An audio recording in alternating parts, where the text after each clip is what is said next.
Hello students, welcome to affairs cloud. My name is Vikas. हमारी एक application है carriers cloud जो कि आप डाउनलोड कर सकते हैं प्ले स्टोर से। हम एंड्रॉयड यूजर्स के लिए अवेलेबल है and once you have downloaded the application आप इसको लॉग इन करेंगे through your Gmail ID and once you have downloaded the application and logged in तो आप यहाँ पे रीडायरेक्ट हो जाएंगे इस पेज पर जहां पर आपको home, all courses, my courses, doubt का सेक्शन मिलेगा। हमारे इस एप्लीकेशन पर आपको डेली बेसिस पे करंट अफेयर्स की पीडीएफ्स मिलेगी both in Hindi as well as English. ये जो करंट अफेयर्स हम आपको प्रोवाइड कराते हैं बहुत इंपॉर्टेंट होते हैं एग्जाम पॉइंट ऑफ व्यू से, तो इसकी पीडीएफ्स के साथ ही साथ हम आपको क्विज भी प्रोवाइड कराते हैं ताकि आप उन पीडीएफ्स को पढ़ने के बाद अपनी प्रैक्टिस के लिए क्विज भी अटेम्प्ट कर सकें डेली बेसिस पे। डेली करंट अफेयर्स के साथ साथ वी मेक श्योर हम आपको वीकली बेसिस पे भी करंट अफेयर्स प्रोवाइड कराएं both in English as well as Hindi. ये आपकी एक कंपाइल्ड पीडीएफ होती है ऑफ प्रीवियस वीक जब हम आपको इंपॉर्टेंट करंट अफेयर्स प्रोवाइड कराते हैं ऑफ दैट पर्टिकुलर वीक। इससे आपकी रिवीजन बहुत अच्छी होती है एंड सिमिलरली हम आपको क्विज भी प्रोवाइड कराते हैं वीकली बेसिस पे ताकि आप अपने वीक के कंटेंट्स को रिवाइज कर सके एंड सिमिलर प्रोसेस रहती है आपकी मंथली बेसिस पे। नेक्स्ट हम आपको कोई भी इवेंट अगर इस दुनिया में हो रहा है तो उससे रिलेटेड हम मेक श्योर करते हैं कि हमारे स्टूडेंट्स को इन्फॉर्मेशन उससे रिलेटेड मिल सके, उससे रिलेटेड इन डेप्थ एनालिसिस हम आपको प्रोवाइड करा सकें ताकि बच्चे उनको पढ़कर अपने क्वेश्चंस जो एग्जाम में पूछे जा सकते हैं उनको अटेम्प्ट कर सकें। हम डेली बेसिस पे आपको पीआईबी का एनालिसिस प्रोवाइड कराते हैं, आर्टिकल्स प्रोवाइड कराते हैं। नॉट जस्ट दिस, अगर कोई इंपॉर्टेंट इवेंट हो रहा है तो उससे रिलेटेड इन डेप्थ एनालिसिस भी हम आपको प्रोवाइड कराते हैं ताकि बच्चे की लर्निंग हो सके। Next we make sure to provide you with exam specific content. Previous years के क्वेश्चंस प्रोवाइड कराते हैं ताकि बच्चे एनालिसिस कर सकें अबाउट द एग्जाम पैटर्न, किस तरीके का सिलेबस आता है, किस तरीके के क्वेश्चंस पूछे जाते हैं एंड इवन एग्जाम होने के बाद we make sure to provide you with the correct analysis of that particular exam. इसी के साथ साथ हम स्टेट करंट अफेयर्स भी प्रोवाइड कराते हैं ऑफ डिफरेंट स्टेट्स ताकि बच्चे किसी पर्टिकुलर स्टेट एग्जाम की प्रिपेयर कर रहे हैं तो उनको भी यहां पर बेनिफिट देखने को मिल सके। इसी के साथ साथ हम टॉपिक वाइज करंट अफेयर्स भी आपको मंथली बेसिस पे प्रोवाइड कराते हैं। ये टॉपिक्स काफी इंपॉर्टेंट होते हैं एंड इनसे एग्जाम में क्वेश्चन पूछा जाता है। ये टॉपिक्स जैसे national affairs, government schemes, international affairs, visits, banking and finance, economy से रिलेटेड, स्पोर्ट्स, डिफेंस, कोई नई एप्लीकेशन अगर आई है, कोई नई टेक्नोलॉजी मार्केट में आई है तो वी मेक श्योर कि हम वो कवर करें ताकि आपकी लर्निंग अच्छे से हो सके। So friends, do check our application, it will be a one stop solution for learning. इसी के साथ साथ फ्रेंड्स अभी कैरियर्स क्लाउड हायर कर रहा है। We have openings for subject matter experts for quant, reasoning and English. इसी के साथ साथ वी आर ऑल्सो लुकिंग कि content creator for current affairs जो कि हमें डेली बेसिस पे, मंथली बेसिस पे, वीकली बेसिस पे कंटेंट प्रोवाइड करा सके एंड हमें एक हिंदी ट्रांसलेटर भी चाहिए जो कि इंग्लिश कंटेंट को हिंदी में ट्रांसलेट कर सके। अगर आपको अप्लाई करना है तो आप इस क्यूआर कोड को स्कैन कर सकते हैं for more information as well as आप हमारे डिस्क्रिप्शन में जो लिंक दिया है उस पर भी जाकर फर्दर इन्फॉर्मेशन ले सकते हैं।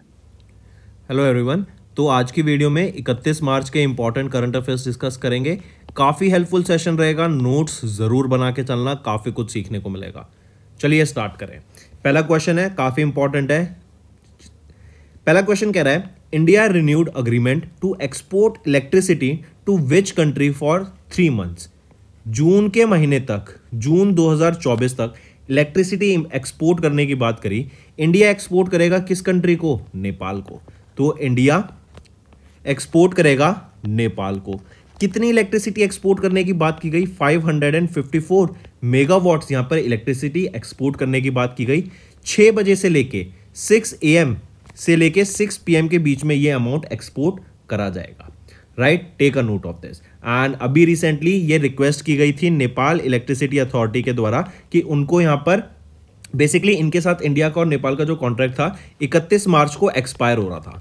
राइट, तो इसको रिन्यू करने के लिए यहाँ पे NEA के द्वारा रिक्वेस्ट किया गया एंड इसमें से बेसिकली इनको जो डिमांड है ना, उनकी डिमांड तो है 600 कुछ मेगावाट की, लेकिन इंडिया ने 554 मेगावाट्स पर यहाँ पर एक्सेप्ट किया कि हम इतनी इलेक्ट्रिसिटी एक्सपोर्ट कर सकेंगे। इसमें से भी देखें कि Nepal can import 554 megawatts between 6 AM to 6 PM। इसमें से 500 मेगावाट आएगा ढालकेबार मुजफ्फरपुर से क्रॉस बॉर्डर ट्रांसमिशन लाइन से एंड 54 मेगावाट्स आएगा तनाकपुर पावर लाइन से। ठीक है, इनिशियली जो डिमांड थी जैसे मैंने बताया वो थी 650-600 मेगावाट की मतलब 600 से 650 मेगावाट की डिमांड थी, लेकिन इंडिया ने जो एक्सेप्ट करा है वो कितना किया है, 554 मेगावाट। जो नेपाल की जो इलेक्ट्रिसिटी जो जनरेशन है ना, वो बेसिकली क्या है, रिवर से है, राइट। वो रिवर पे बहुत डिपेंडेंट रहते हैं, रिवर पावर प्रोजेक्ट्स पे। तो अगर रिवर में पानी का लेवल कम हो जाएगा तो जो उनकी इलेक्ट्रिसिटी है ना, उसमें भी शॉर्टेज आ जाएगी, उसमें भी हमें रिडक्शन देखने को मिलेगा। एंड यहीं पर अगर हम देखें, जो डोमेस्टिक इलेक्ट्रिसिटी प्रोडक्शन होती है ना नेपाल में, वो 1200 मेगावाट की है, और जो पीक टाइम पे, जो पीक पीरियड्स में जो डिमांड चली जाती है वो 1800 से 2000 मेगावाट की रहती है। इसीलिए इस गैप को पूरा करने के लिए नेपाल ने 600 से 650 मेगावाट की डिमांड करी थी। लेकिन इंडिया कितनी यहाँ पे बोल रहा है कि हम कितनी एक्सपोर्ट कर सकते हैं इलेक्ट्रिसिटी, 554 मेगावाट। नेपाल की अगर हम बात करें तो नेपाल के चीफ कैपिटल कौन रहेगी, काठमांडू। नेपाल के प्रेसिडेंट कौन रहेंगे, रामचंद्र पौडल, राइट। एंड यहाँ पे करेंसी क्या है नेपाल की, नेपाली रुपीस। नेक्स्ट इंपॉर्टेंट है, मार्क करके चलेंगे इसको। सेबी ने अभी लॉन्च किया beta version of which trade settlement version या ट्रेड सेटलमेंट साइकिल। तो अभी तक हम देखो T+1 फॉलो करते थे। T+1 क्या होता है कि आज आपने ट्रेड लिया, आपने उसको क्लोज किया, एंड से फॉर एग्जांपल आपको 1000 रुपए का प्रॉफिट हो गया। ये 1000 रुपए आपको एक दिन बाद मिलते थे अकाउंट में, राइट। लेकिन अब इस T+0 सेटलमेंट से क्या होगा कि जो ये नया ट्रेड सेटलमेंट साइकिल लॉन्च किया है, इससे आप उसी दिन, जिस दिन आपने ट्रेड किया, आपका प्रॉफिट हुआ, उसी दिन आपके अकाउंट में ये पैसा आ जाएगा, राइट। तो काफी इंपॉर्टेंट है, मार्क करके चलेंगे। क्वेश्चन डेफिनेटली आ सकता है कि बीटा वर्जन, एक कह सकते हैं कि हम एक ट्रायल वर्जन पे इसको यहाँ पे लॉन्च किया गया है, राइट। एंड सेबी के द्वारा लॉन्च किया गया beta version of T+0 rolling settlement cycle, जो कि है same day transaction settlement on an optional basis in an addition to existing T+1 settlement cycle in equity cash segment. ये अलाउ करता है same day settlement of stock trades instead of 1 day settlement, that is जो waiting period रहता है for the day trade to settle and funds to be delivered. ये जो beta version है of T+ settlement, इसको introduce किया गया for a limited set of 25 scripts with a limited number of brokers. And जो benefits रहेंगे, इससे increase liquidity बढ़ जाएगी क्योंकि आपका पैसा एकदम हाथ में आएगा, improved flexibility and reduced risk. फिर इसी के अलावा जो T+0 सेटलमेंट होता है ना, ये एनेबल करता है addition of stocks to act upon purchase facilitating same day trade. दो तरह के, दो फेजेस में होंगे ये T+0 सेटलमेंट। फेज 1 होगा अंटिल 1:30 और इसको सेटल किया जाएगा 4:30 तक, एंड फेज 2 होगा trade from 1:30 PM to 3:30 PM, correct. अगर मैं सेबी की बात करूं तो चेयरपर्सन कौन रहेंगे यहां पर, वो है मधाबी पुरी बक, हेडक्वार्टर मुंबई महाराष्ट्र। कब इस्टेब्लिश किया गया, 1992 में इसको इस्टेब्लिश करा गया, ठीक है। मूविंग ऑन, नेक्स्ट पर आते हैं। एक चीज और यहां पे याद रखेंगे, जो ये सबसे पहले सेबी ने ना T+3 सेटलमेंट लाए थे।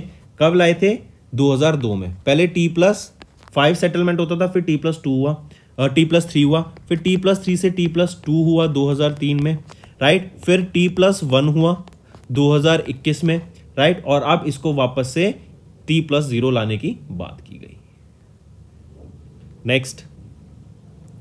नेक्स्ट आ जाता है रिसेंटली रिलेटेड न्यूज में। अगर हम देखें, Ahmedabad Gujarat based real estate developer Shivalik group, right, इनको भी रिसीव हुआ regulatory approval from SEBI for the inaugural fund, जो कि रहेगा इनका Shivalik investment fund as a category. Then AIF alternative investment fund की बात करें, ये फंड एम करता है to raise 300 crore rupees through private placement including 150 crore rupees green shoe option. Next एक चीज और यहां पे याद रखेंगे, अभी रिसेंटली NSE ने जो ट्रांजैक्शन चार्जेस है ना, उसको कट कर दिया है बाय 1%, राइट। जो ट्रांजैक्शन चार्जेस हैं उनको रिड्यूस कर दिया है, कट कर दिया है बाय 1%। मूविंग ऑन, नेक्स्ट आ जाते हैं। According to RBI credit cards dash are pass mark in India. So credit cards ने they passed according to RBI credit card past which marks in India. तो कौन सा मार्क, मतलब कितने इशुअर्स हो गए या फिर कितने हमारे क्रेडिट कार्ड होल्डर्स हो गए हैं इंडिया में, ये डाटा RBI के द्वारा भी रिलीज किया गया। तो according to this data 100 million credit card holders हो गए हैं इंडिया में, राइट। मतलब 100 मिलियन का मार्क ब्रीच किया है इंडिया ने फरवरी के महीने में 2023 2024 में, करेक्ट। और एग्जैक्ट डाटा देखें तो 100.6 मिलियन क्रेडिट कार्ड होल्डर्स हैं in the month of Feb 2024। वहीं पर अगर हम लास्ट ईयर के कंपैरिजन में देखें 99.5 मिलियन क्रेडिट कार्ड होल्डर्स थे in the month of Feb 2023 में। अगर यहां पे बात की जाए क्रेडिट कार्ड सबसे ज्यादा होल्डर जो सबसे ज्यादा इशू करता है क्रेडिट कार्ड वो है HDFC बैंक। ये लार्जेस्ट प्राइवेट बैंक है इंडिया में एंड ये लीड करता है in the number of credit card issuances. 20.4 million credit cards इन्होंने सर्कुलेशन में इनके द्वारा इशू किया गया है। फिर आ जाता है सेकंड पे SBI with 18.75 million credit cards, ICICI third position पे with 16.84 and Axis bank on fourth with 13.9। तो हम देखें HDFC बैंक टॉप पर, फिर इसके बाद SBI आ जाता है, फिर ICICI बैंक आ जाता है एंड फिर एक्सिस बैंक आ जाता है in the number of credit card issuance. अगर ओवरऑल क्रेडिट कार्ड स्पेंडिंग देखें तो स्लाइटली डिक्रीज हो गई है। 1.66 ट्रिलियन रुपीस जो जनवरी 2024 में स्पेंड हुआ वो कम था, करेक्ट, वो कम था, राइट, मींस ज़्यादा था जनवरी के महीने में as compare to Feb month. तो जनवरी के महीने में 1.66 ट्रिलियन रुपीस का हमें ट्रांजैक्शन देखने को मिला। वहीं पे अगर एक महीने बाद फेब मंथ में देखें 2024 में तो 1.49 ट्रिलियन का यहाँ पे हमें ट्रांजैक्शन हुआ। This is due to significant decline in point of sale devices and e-commerce payment. फिर इसी के अलावा अगर देखें जो क्रेडिट कार्ड ट्रांजैक्शंस है ना उसमें भी हमें कहीं ना कहीं गिरावट देखने को मिली, डिप देखने को मिला। जो transaction HDFC bank credit card करता था ऑफ 43,711.47 करोड़ रुपीस जनवरी 2024 में, वही अगर फरवरी के महीने में देखें तो 40,288.51 करोड़ रह गई। ICICI बैंक क्रेडिट कार्ड्स की देखें तो इनमें भी डिक्लाइन देखने को मिला फ्रॉम 29,696.96 करोड़ जो जनवरी में थी, डिक्रीज होकर कितनी रह गई 26,843.03 crore in Feb. Axis bank की बात करें इन्होंने विटनेस किया decrease in transactions from 20,305.45 crore rupees in Jan to 17,528.09 crore in Feb 2024। Moving on, next आ जाते हैं। अभी रिसेंटली PFRDA ने मैंडेट किया 2 factor Aadhaar authentication for CRA access from 1 April 2024। ये CRA क्या है? Central record keeping agency, correct, ताकि जो NPS नेशनल पेंशन सिस्टम जो ट्रांजैक्शंस होती हैं इनको सिक्योर बनाने के लिए, इन पे एक लेयर ऑफ सिक्योरिटी और ऐड करने के लिए ये 2 फैक्टर आधार ऑथेंटिकेशन प्रोसेस को लाया गया। आई रिपीट, PFRDA इन्होंने अपने डिजिटल सेफ्टी प्रैक्टिसेस को फॉलो करते हुए for the government nodal offices under NPS architecture advisory 2024 इन्होंने मैंडेट किया 2 फैक्टर आधार कार्ड ऑथेंटिकेशन, ताकि जो central record keeping agency system है इसकी सिक्योरिटी बढ़ाई जा सके for national payment system transaction. ये इफेक्टिव कब से होगा? 1 अप्रैल 2024 से ये इफेक्टिव हो जाएगा एंड यहाँ पे 1600 गवर्नमेंट ऑफिसेज में ये 2 फैक्टर आधार कार्ड ऑथेंटिकेशन को इंप्लीमेंट किया जाएगा। अभी तक जो नोडल ऑफिसेज यूज करते थे वो पासवर्ड बेस्ड लॉगिन यूज करते थे फॉर देयर NPS ट्रांजैक्शन। ये जो नया सिस्टम है ये एक एक्स्ट्रा सिक्योरिटी लेयर ऐड करेगा एंड जो रिस्क ऑथर रहता है for unauthorised access NPS transactions के लिए उसको ये रिमूव करेगा। नेक्स्ट आ जाते हैं अपने क्वेश्चन इसी पर कि PFRDA ने अभी 2 factor authentication 2 factor Aadhaar card authentication को लाई है for CRA access from which date, किस डेट से? तो अभी हमने देखा 1 अप्रैल 2024 से। नेक्स्ट आ जाते हैं फिर IRDAI ने मैंडेट कर दिया e insurance for all new policies from 1 April 2024।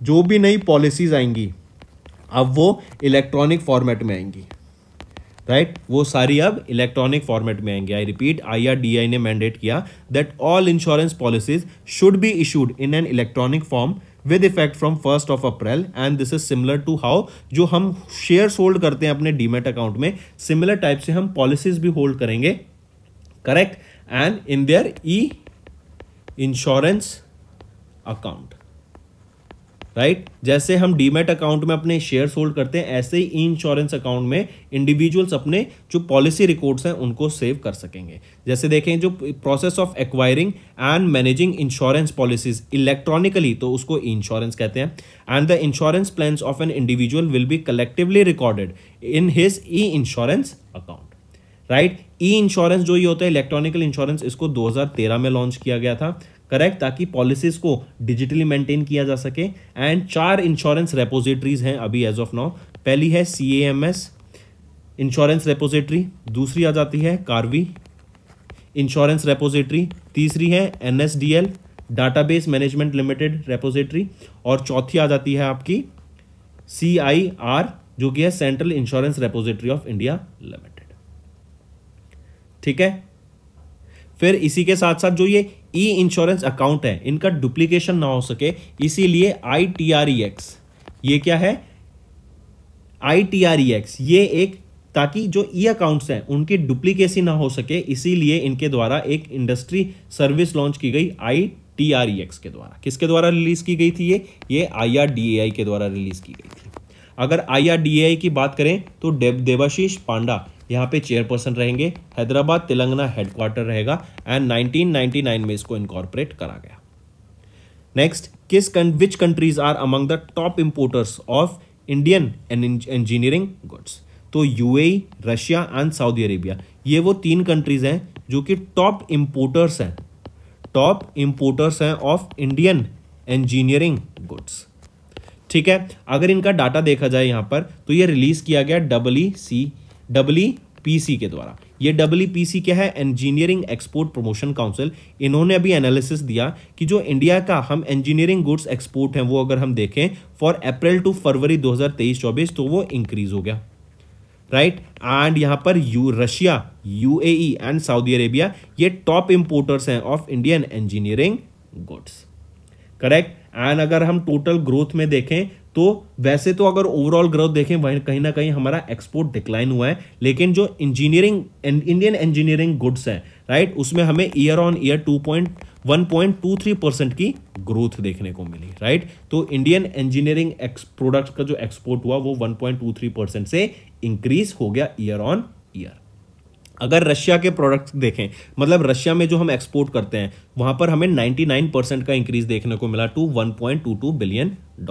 This growth is facilitated by successful rupee payment mechanism, जो कि हमने इंप्लीमेंट किया कि जो रशिया पे सैंक्शंस लगे थे उसको काउंटर करते हुए जो हमने रुपी का यूज करते हुए जो पेमेंट करी उससे हमें 99% का इंक्रीज देखने को मिला।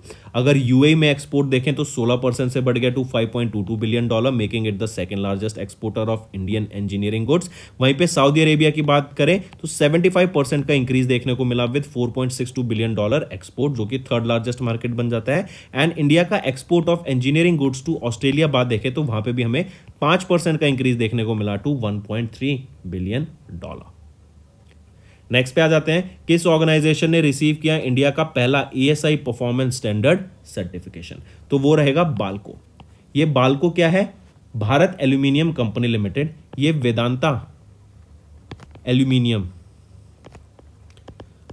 एल्यूमिनियम की ये एक सब्सिडरी रहेगी, करेक्ट। इन्हीं का ये यूनिट है, करेक्ट। एंड ये वो पहली कंपनी बन गई है इन इंडिया जिन्होंने ESI परफॉर्मेंस V3 सर्टिफिकेशन को यहां पे लिया है, ठीक है। और ये जो V3 सर्टिफिकेशन है ये बेसिकली आपका production and distribution of a broad range of premium aluminium products के लिए रहता है। एंड ये कहां पे? कोरबा फैसिलिटी छत्तीसगढ़ में of this Balco.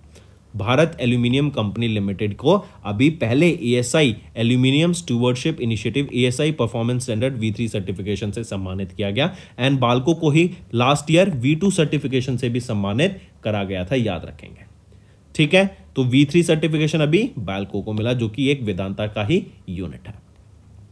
Next, who took over as the 41st national president of FICCI ladies organisation? FLO की 41st प्रेसिडेंट कौन बनी है? जोयश्री दास वर्मा, राइट। ये किनको सक्सीड करेंगी, राइट। तो पहली चीज ये 41st प्रेसिडेंट बनी है, तो ये किनको सक्सीड करेंगी? जो 40th प्रेसिडेंट थी वो कौन है? सुधा शिव कुमार। कौन थी?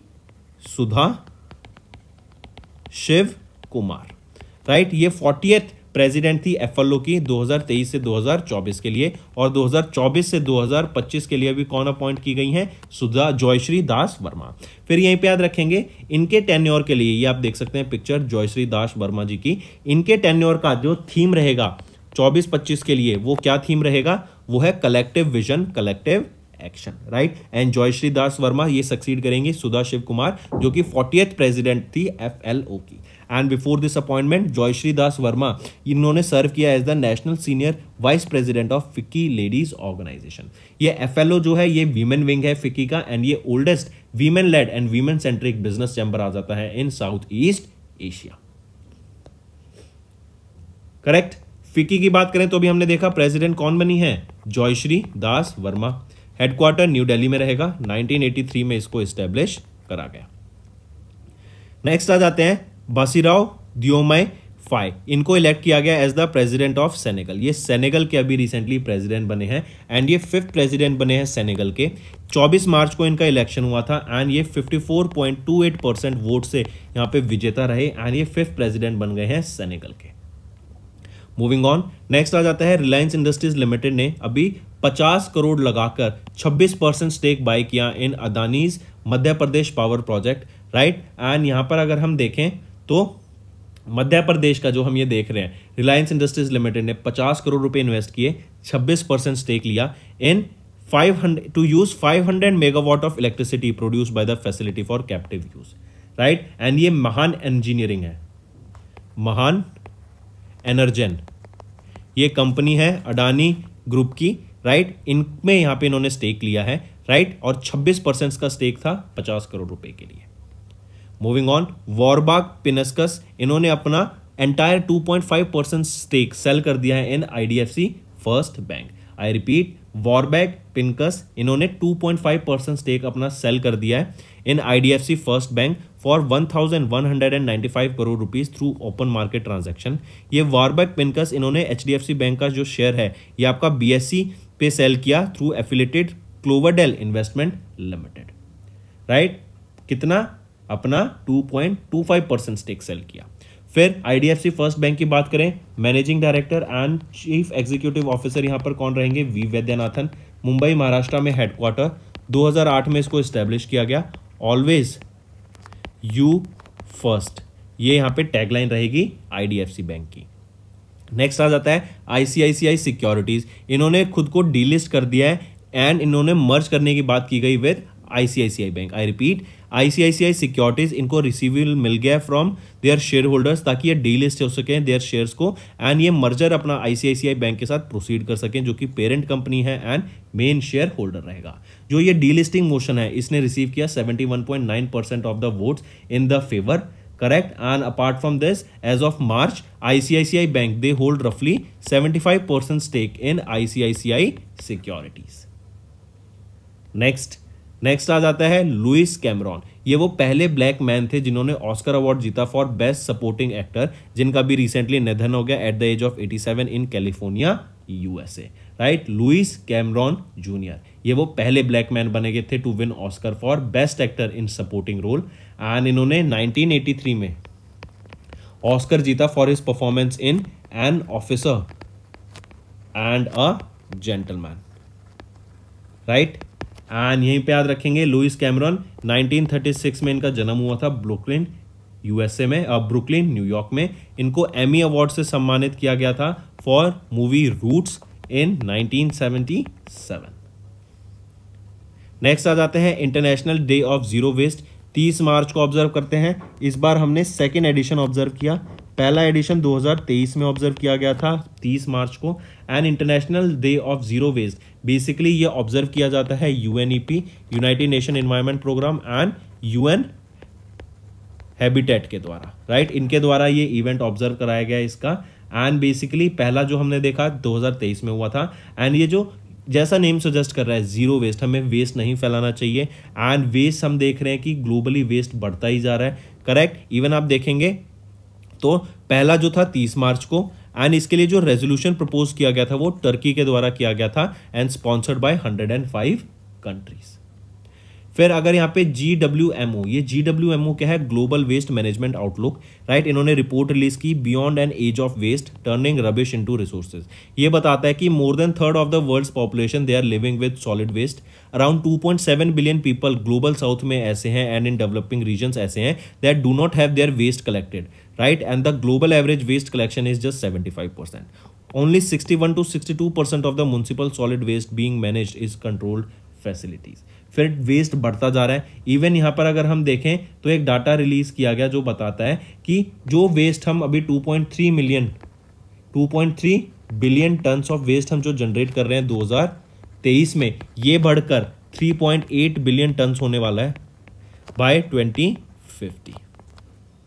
अगर यूएनईपी की जिनके द्वारा ये डाटा रिलीज किया गया बात करें तो यूएनईपी का हेडक्वार्टर नायरोबी कीनिया में। इनके एग्जीक्यूटिव डायरेक्टर यहाँ पे कौन रहेंगी? इंगर एडेंसन। 1972 में इसको एस्टेब्लिश किया गया था एंड 193 मेंबर स्टेट्स रहेंगे of United Nation environment programme.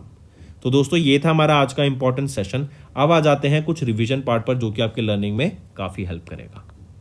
Next, the DGCA directorate general of civil aviation ने इंट्रोड्यूस किया substantial revisions to its flight duty time limitation regulations to address the fatigue among the pilots and crew and enhance overall flight safety.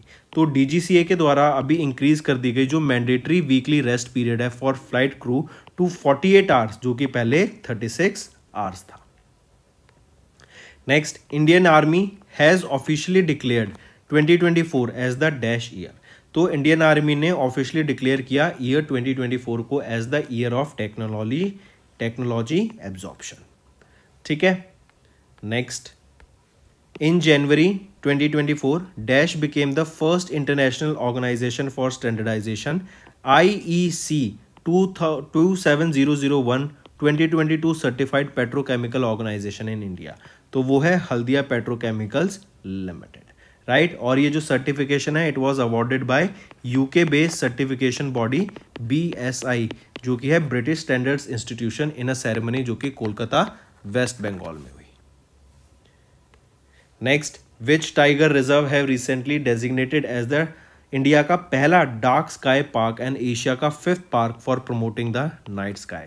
मतलब रात को light pollution जहाँ पे reduce हो जाता है, बिल्कुल ना के बराबर हो जाता है, एंड हम स्काई में हम तारों को ईजिली देख पाते हैं, उस जगह को ये बेसिकली नाइट स्काई बोला जाता है, या फिर हम बोलें इंडिया का पहला डार्क स्काई पार्क रहता है।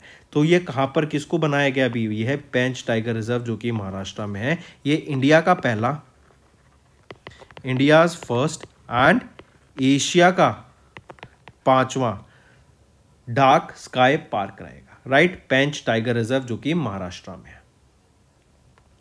Next, which state government has recently launched Mukhyamantri Mahila Udyamita Abhiyan scheme to develop 4 million self help group womens as rural micro entrepreneurs. तो असम के द्वारा याद रखेंगे ये मुख्यमंत्री महिला उद्यमिता अभियान स्कीम को लॉन्च किया गया ताकि जो सेल्फ हेल्प ग्रुप वीमेन्स हैं उनको बढ़ावा दिया जा सके, उनको वीमेन एंटरप्रेन्योरशिप के बारे में या फिर एंटरप्रेन्योरशिप के बारे में बताया जा सके, राइट, एंड उनको लखपति दीदीज बनाने में हेल्प की जा सके। और इसके लिए यहाँ पे 4000 करोड़ रुपए अलोकेट किए गए for the self help group womens जो अपने बिजनेस को आगे ले जाना चाहते हैं। Next, in January ministry of new and renewable energy ने लॉन्च किया new solar power scheme with an outlay of 515 crore rupees for electrification in habitations and villages for particularly vulnerable tribal groups.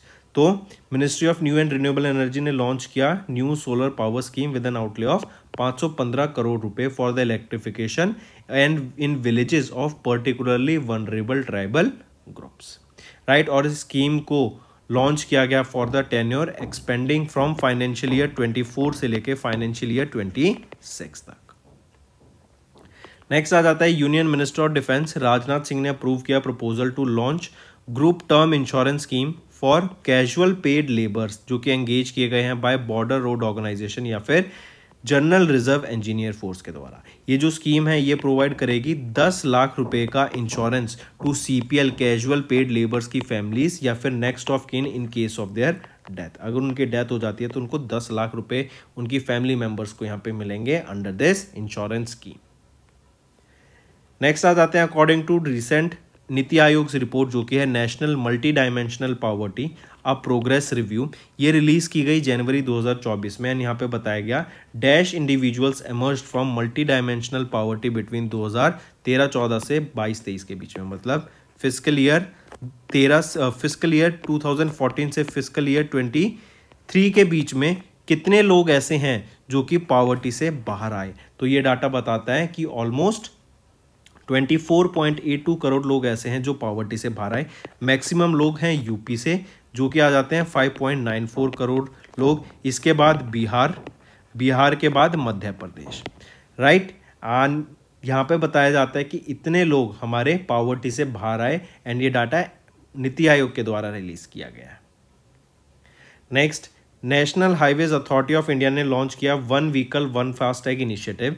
Reason being कि जो users एक FASTag को कई vehicles के लिए use करते थे उसको खत्म करने के लिए, and under this initiative FASTags with incomplete KYC उनको डीएक्टिवेट किया जाएगा, ब्लैकलिस्ट किया जाएगा by the bank post which date. तो 31 जनवरी 2024 के बाद से उनको यहाँ पे ब्लैकलिस्ट कर दिया जाएगा। लेकिन आप ध्यान रखिए, अभी पेटीएम बंद हो गया।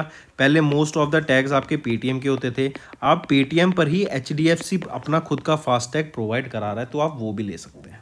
Just an additional information. Next आ जाते हैं इन जनवरी वीके सरस्वत, ये मेंबर हैं एसएनटी कमेटी के ऑफ नीति आयोग। इन्होंने इनॉग्रेट किया इंडिया का पहला national highway steel slag road section, जो कि नेशनल हाईवे 66 पे है। ये कनेक्ट करेगा मुंबई एंड गोवा को। तो आई रिपीट, वीके सरस्वत ये नीति एसएनटी कमेटी के मेंबर हैं ऑफ नीति आयोग, एंड इन्होंने इंडिया का पहला national highway steel slag road के सेक्शन को इनॉग्रेट किया, जो कि NH 66 को कनेक्ट करता है, या NH 66 पर है, जो कनेक्ट करता है मुंबई एंड गोवा को। एंड ये 1 किलोमीटर लंबा आपका स्टील स्लैग रोड रहेगा, 4 लेन रोड रहेगा।